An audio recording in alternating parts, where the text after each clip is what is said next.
Hi, Shemai, Sitachi, Kroisoi, Chris, Dewey, what is cracking, ladies, gents, boys, girls, and anybody who is one, anyone. Today we are talking about Return to Firetop Mountain. Now, this book is written by Ian Livingstone, and it's really good. Now, this book is a little bit different because it's originally published back in the 90s and then early 2000s and then 2020. So yeah, it was published 10 years after The Warlock of Firetop Mountain. Well, roughly 10 years after, because I'm no good with numbers, believe it or not. So yeah, we've got that. It is very much a return to Firetop Mountain, and you'll understand when I get more into what the story's about. Now, before I talk about the covers, I'm going to read out the back of this book, because if you saw this bad boy on a bookshelf, you'd pick it up and you'd probably read it. So, without further ado, it says, the diabolical reign of the evil sorcerer Zago was ended 10 years ago by a heroic adventurer who braved the countless perils of Firetop Mountain. By the power of dark sorcery, the crazed wizard has returned from the dead and intends to wreak his revenge upon all Alanzia. Now you must enter the terrifying labyrinth and defeat once and for all the Warlock of Firetop Mountain. Now, I really like this book. It's probably my top 5, but before I start hyping this bad boy up, I think it's time that we talk about some covers, because I quite like doing it. So without further ado, let's get into it. So we got the Puffin cover, and it's actually pretty cool. It is actually pretty amazing. It's got Zago, it's got like these hordes of chaotic beasts, it's got the Firetop Mountain in the background. It seems quite, it's a special book, and it feels like a special book when you're reading it, but the cover makes it look like a special book. I really quite like this cover. It's very atmospheric. It makes it seem quite threatening. The creatures on the cover, you got the Chaos Slime Trot. I want to say that's what it is. Have no idea. There's this weird knoll thing that you actually bump into. He's guarding a door. He's a cool creature. He comes up again in the Scholastic cover, but then you got like a series of monsters they do actually bump into in the story. It's a really nice cover, possibly it's just a really good fitting cover for the I suppose the importance of this book. And then I'm just going to dive straight into the Wizards cover, because this cover, it's always one of them weird ones. I always found this quite weird. I remember looking at these books when I was younger and I was like, ooh, don't really like that cover. It's, as I always say, it's got that early 2000s aesthetic vibes that you got with a lot of young adult novels. It's got the guy's face, Zago, in the background. He's got scars all up himself. He's been stitched together. He looks like he's been stapled together, let's be real. He's got like a weird Frankenstein kind of head brace on. It might be like a headlet? What's that? Like a little tiara looking thing. He's poking his head out from behind a mountain. He's looking at you quite ominously. It's a cool cover. It's probably going to be quite nostalgic for people my age. Mid to late 20s. Oof, I feel old. But it is a really nice cover. It's cool. It's this time I haven't actually got any favoritism towards the Wizard cover, but that's the Wizards cover. It's pretty cool. I quite like it. Then next up we have the Scholastic edition. Now this bad boy is just very orange. It's very orange, and it has that weird knoll looking thing that you bump into in the story. And for me personally, I gave the guy, and this is a spoiler, if you give the guy a sword, he just lets you in. Like, he's not really like that much of a big deal, and I just don't get why this dude's on the cover. He's a cool character, cool design. I just don't understand the choices that I suppose Scholastic made when they made a lot of the covers, because they just put random monsters on the front thinking it's cool, but then you don't actually see this creature until like 3/4 in. You know, you see him quite late into the book, so it is what it is. The Scholastic one, once again, per usual in my opinion, is probably one of the weakest ones. But yeah, that's about it for the covers, boys, girls, ladies and gents. If I had to have a favourite, it's probably going to be the Puffin, then the Wizards, then the Scholastic. So, with that out of the way, I think we do need to talk about the story, about the book, about the good and the bad. So let's jump into it. So if you have read The Warlock of Firetop Mountain, and then you read this book, what you're going to find is it's a weird sense of deja vu. You're constantly thinking, well, have I been here before? Have I been here before? And the answer is yeah. If you remember at the start of The Warlock of Firetop Mountain, you have to traverse that greenskin like barracks, the army base, And now I can't remember if they're orcs or goblins, and I can't remember even in this book the moment I put it down. It's because the orcs look like goblins and goblins look like orcs. It's all really weird in the Fighting Fantasy universe, but it's a greenskin barracks, and you actually walk through the same barracks in this one, and I thought it was really cool because at the start of the Warlock of Firetop Mountain you have that sleeping goblin or orc, and you get to choose whether or not you just want to kill it or just go past it. In this one you see the skeletal remains of an orc or a goblin that looks like it just passed away in its sleep. I thought it was a really nice touch. I thought it was really cool, quite nice, and it felt quite weird, felt quite odd. You know, why is the dude just passed away in his sleep? So yeah, that raises more questions than anything. I think it's just there to be an homage to the first book, but that's really it. Really, what you're gonna find out is that the first half of the book is very much like the Warlock of Firetop Mountain. There's a lot of throwbacks to things from the first book. For instance, there's like a tree stump with the word rest on it, and it says, oh, this is really, really old. How cool is that? I really enjoyed that. You got a lot of like new things, because obviously you need to collect items. What you need to collect are like dragon tufts, gold teeth. I said tufts. I don't know if that's a word. You need to collect gold teeth with like numbers on them to summon up elementals. It's all about the end game. So what you're doing, you're walking through this barracks, and then you actually do find one in the barracks itself. Somebody's obviously come in and tampered with it, and it's just really cool because you're walking through the Barack. I'm getting tired of saying that word. My goodness, the Barack Obamas. You're walking through this area, and it hasn't been touched in about 10 years, or 20 years, or however long Zagor has been defeated for. And it just feels so cool returning to somewhere like that. It's like exploring an abandoned building where you used to work, where you might see where you used to sit on your breaks, or you might see where you and your mates used to chat. It's really nostalgic, it's really nice. And that's the first half of the book, more or less. It's just this really nice trip down memory lane. But there is one other thing that I want to mention, because I just remembered it and it made me laugh a little bit. In the Warlock of Firetop Mountain, there's a part where you can stab a dwarf to just further confuse the goblins who are torturing the guy. And you see a skeleton on a rack, and it's not mentioned. They don't say that, you know, that was the dwarf from that scene in the Warlock of Firetop Mountain, but I just love the throwback. This book has me completely enamored. I do really like this book, purely because of nostalgia. And even then, you know, I read the Warlock of Firetop Mountain, oh my gosh, that's gonna be about 14 weeks ago now. That's weird. That's a long time ago. But yeah, it wasn't long ago when I read it, and I just felt quite nostalgic over it. But I keep gushing over the first half. Let's talk about the second half. Or maybe the first third. Let's talk about the second third. So let's traverse, I suppose. Okay, so I lied. I think this is just the second half. So in the Warlock of Firetop Mountain, you do need to travel across a river, and you have to ring a bell for a ferryman, and he charges you, and it's all funny. I think I mentioned bus prices going up, or train tickets going up, something like that. I can't remember. I don't really care. But you have to, I think, either ring a bell or wait for the guy to turn up, and he asks you for 2 Zagors. Now, these Zagors are basically this dude's own currency. The whole thing, it's a really funny encounter. Is it funny? I think you can get game over with you. It's not necessarily funny then. It's just an interesting encounter, but then you're on the other side of the river. So you might be thinking to yourself, well, if you're like me, and the one thing I hated about the Warlock of Firetop Mountain was that there was a maze that was intentionally convoluted and just obnoxious to traverse, and I think it was there purely to pad out the book. This maze isn't there. This obnoxious maze is not there. But you're going to notice some changes when you get to the other side of the river. Noticeably, thankfully, there's no maze. The maze hasta la vista is gone.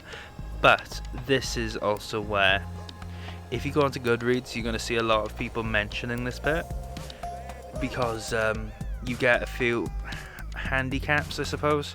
There's like these dodgy crystals. Don't touch them. Don't look at them. Leave them alone. But there's also a point in this part where if you choose, I think it's either right or left. I'm not going to tell you because obviously spoilers. You will get game overed within 4 references, I think it is. You cannot survive that. If you go into one room, you could get game over there. You leave, you keep going, you get game overed. So you have to pick the right direction, yeah.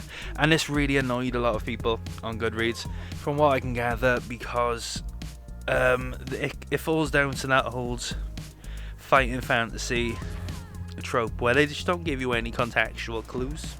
So instead of saying, oh, the floor ahead of you looks uneven, it looks a bit weird, you just step on it like a pleb, like a plebeian, like a plebisaurus, and get game over. And this is really one of the only problems that there are in, well, it plagues fighting fantasy in general, because obviously, and I think I used this before, if you see like a puddle of water and it stinks of sulfur and it's bubbling and it's just disgusting to look at, the book's not going to tell you that it smells of sulfur, and it's not going to tell you really that's disgusting. So you're going to go over and it's going to say, do you want to drink it?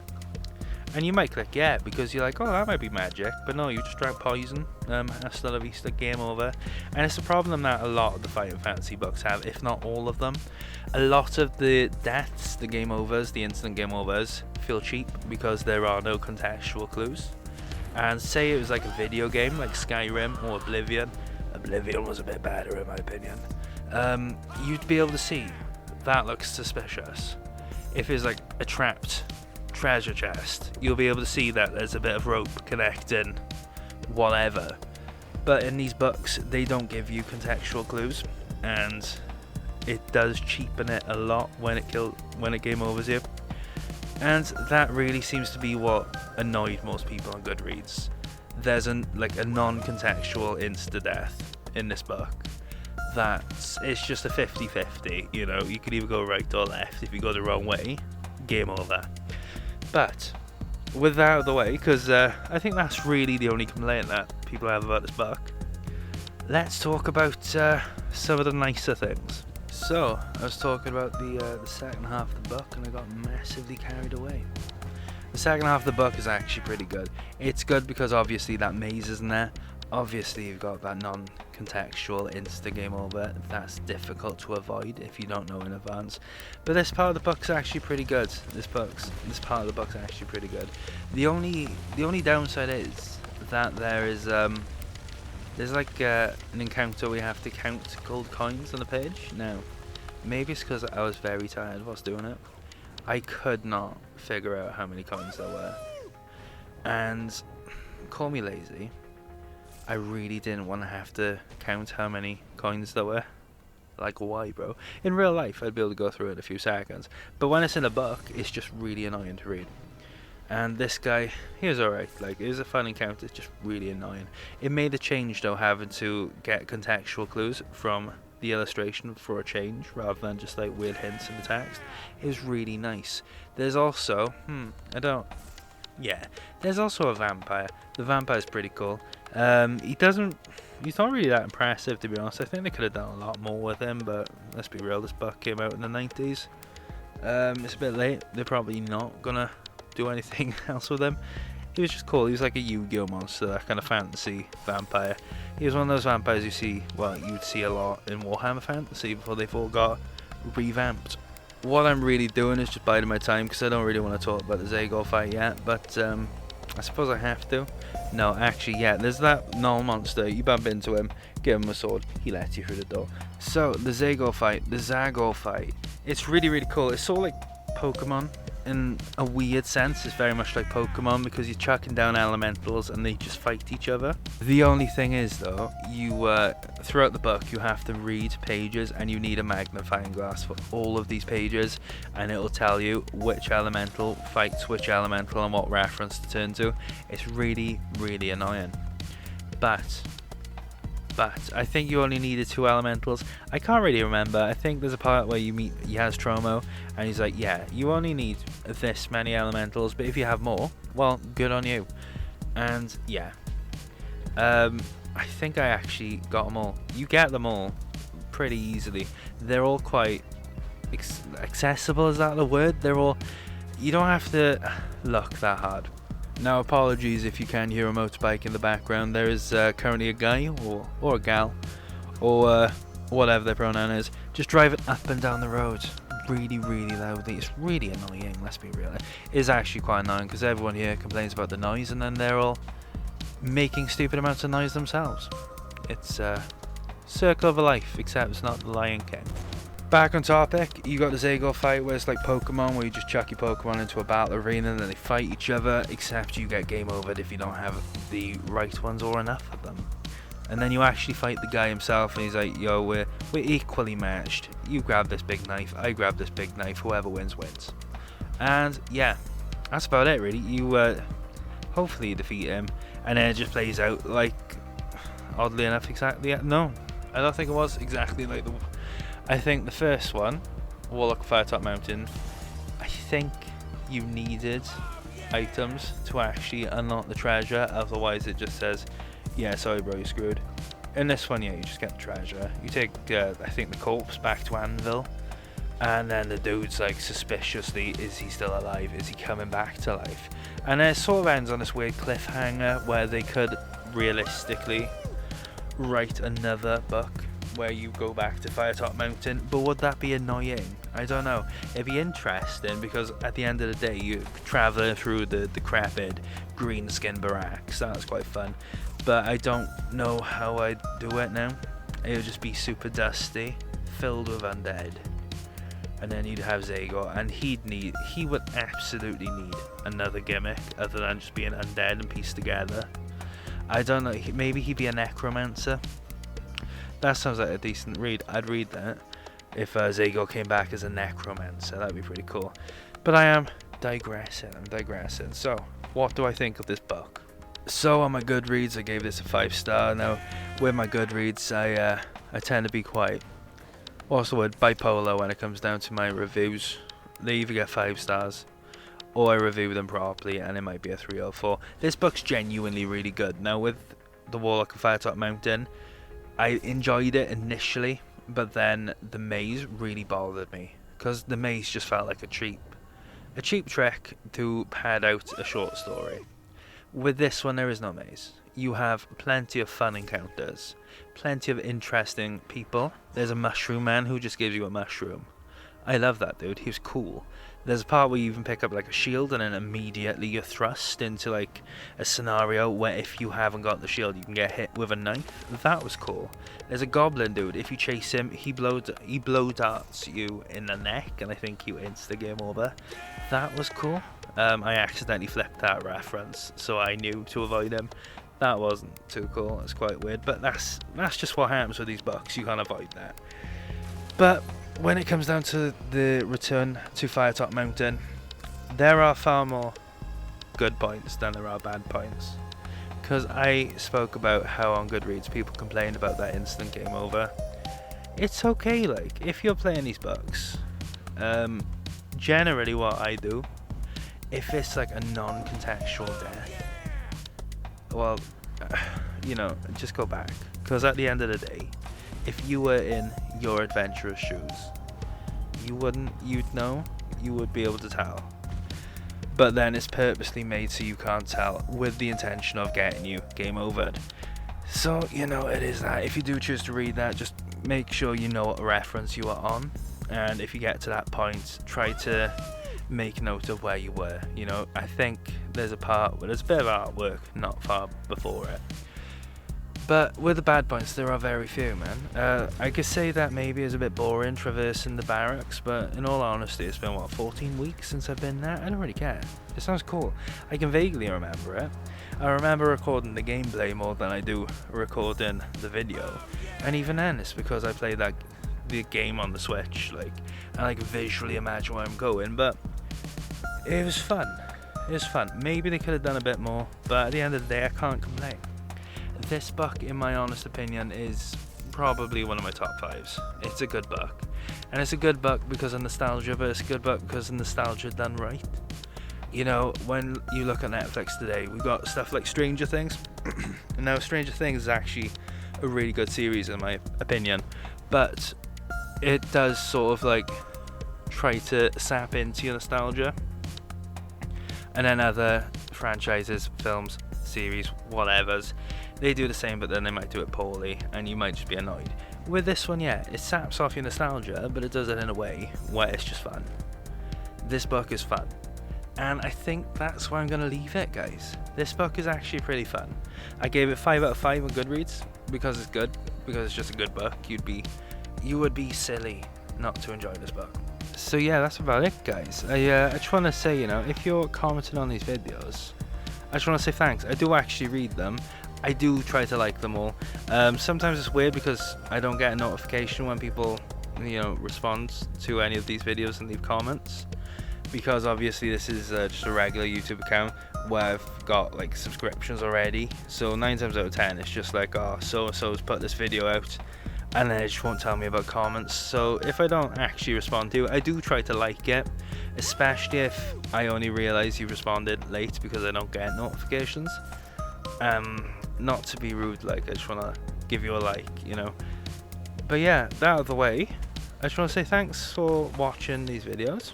If you've watched this to this far, thanks. It does actually mean quite a lot. I do enjoy doing these videos, and I enjoy doing these videos because then at least one person out there watches them.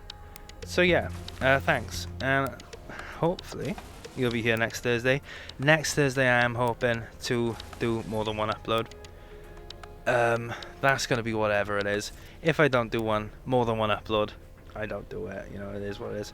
But yeah, thanks guys. I've enjoyed this video. I really enjoyed this book. It's a really good book. So yeah, thanks for watching. Hope you have an amazing day. Hope you have an amazing week. I hope any problems, anything that's getting you down, just disappears tomorrow. So without further ado, take care, guys.